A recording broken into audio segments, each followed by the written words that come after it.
This is a basic profile lumber shape. You can see the I-beam aspect to it.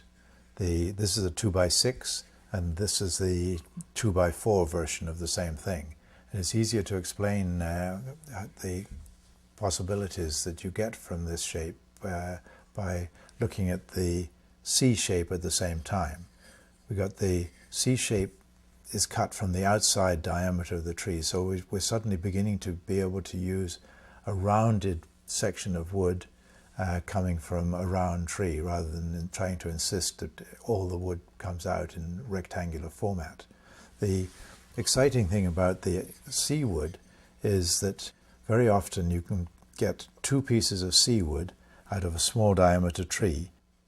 As soon as you start to take advantage of the fact that everything locks together, become much stronger, and so you're getting pieces of wood that lock together with their own strength rather than relying on nails to lock them together. How do we take advantage of the grooves in the product?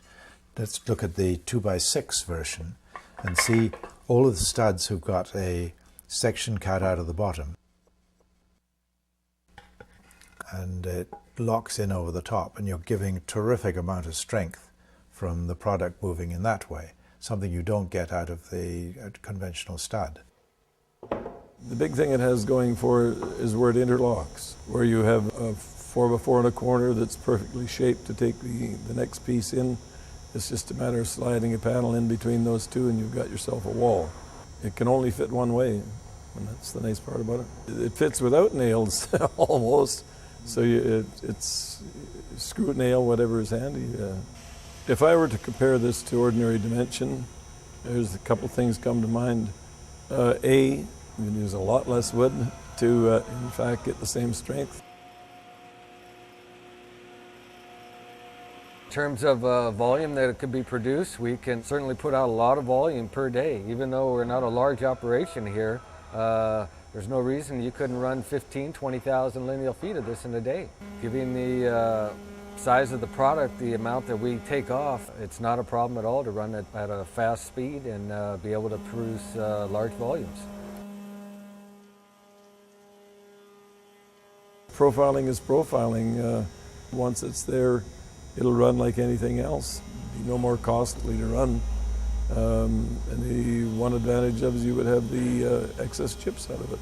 All our waste is either made into chips, used for burning in our kilns, or used for particle board. No waste to speak of.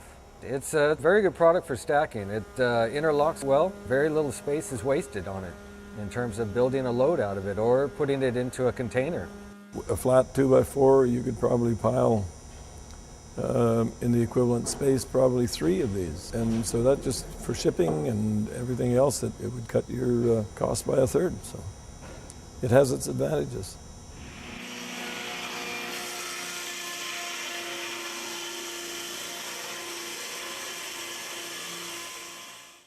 The biggest problem we have with small timber today is the bug kill.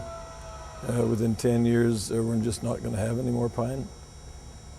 So what would be the best way to use or preserve or that? To dry bug kill and profile it in this fashion and have it ready for an emergency. A tsunami would be a perfect example. You could come in and with pre-cut, you could in fact put up multi-homes in a very, very short time. Not like here, we're still looking at putting houses together 3 and 4 years after the fact. These could go up in a real hurry, get to the spot there, and bang, that's where I see the strength. One of the most exciting things about the kits are that everything that you need to build a house is in that box. You open the box, you've got all the parts